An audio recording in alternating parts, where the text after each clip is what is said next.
Chapter 1. The Thief. I'll let go of the pictures later. After the story is done.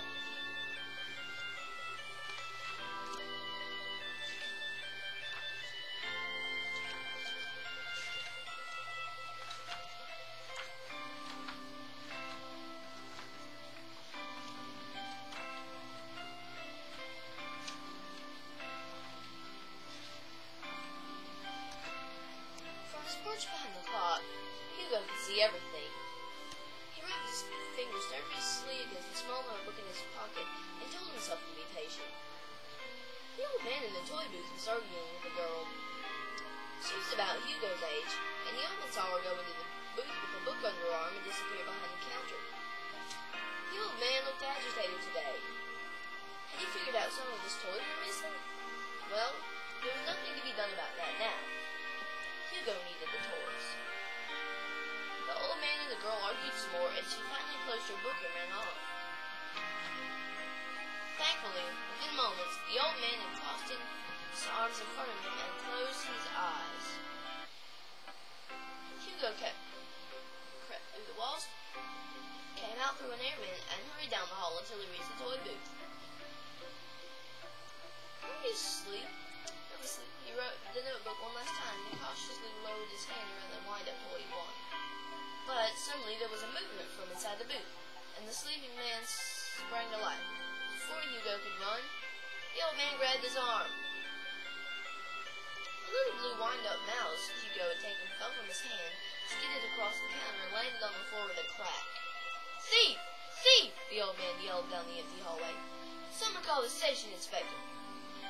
At the mention of the station inspector, Hugo panicked. He twisted and tried to get away, but the old man pulled hard on his arm and would not let go. "I finally caught you. Now empty your pockets." Hugo growled like a dog. He was furious with himself for being caught. The old man squeezed tighter until Hugo was practically standing on his toes. "You're hurting me." "Empty your pockets." Reluctantly, one by one, Hugo pulled out dozens of objects. Screws and nails and bits of metal, gears and purple playing cards, tiny pieces of clockwork, cogs and wheels. He pulled out a crunched box of matches and some small candles. "You have one more pocket to go," the old man said. "There's nothing in it. Then turn it inside out." "I don't have anything of yours. Let me go." "Where's the station inspector?" the old man yelled down the hallway again. "Why is he never around when he was needed?" The station inspector in his green uniform appeared at the end of the hallway. Hugo knew everything would be over. The boy struggled against the cold old man. It was no use. Finally, his hand trembling, Hugo reached into his pocket and pulled out a small battered cardboard notebook.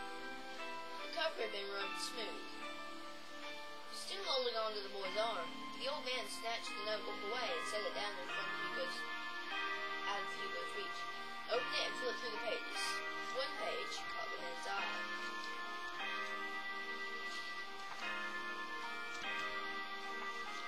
"Give it back to me! It's mine!" cried Hugo. "Ghosts!" the old man muttered to himself.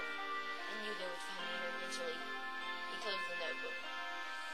The expression on his face changed rapidly from fear to sadness to anger. "Who are you, boy? Did you draw these pictures?" Hugo didn't answer. "I said, did you draw these pictures?" Hugo growled again and spit on the floor. "Who did you steal this notebook from?" "I didn't steal it." The old man grunted, and with a push, he finally let go of Hugo's arm.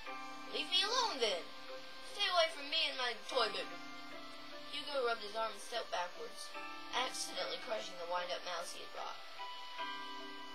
The old man shuddered at the sound of the breaking toy. Hugo picked up the broken pieces and placed them on the counter. "I can't leave without my notebook. It is no longer your notebook. It is mine, and I will do with it what I want." The old man waved Hugo's box of matches in the air. "Perhaps I will burn it." "No!" The old man collected the contents of Hugo's pockets, including the notebook. He placed them in a handkerchief, tied it up, and covered it with his hands. "Then tell me about the drawings. Who did them?" Hugo said nothing. The old man slammed a fist down on the counter, shaking all the toys. Get out of here, you little thief! You're the thief! Hugo yelled as he turned and ran off. The old man yelled something after him, but all Hugo heard was the clicking of his own shoes echoing off the station wall.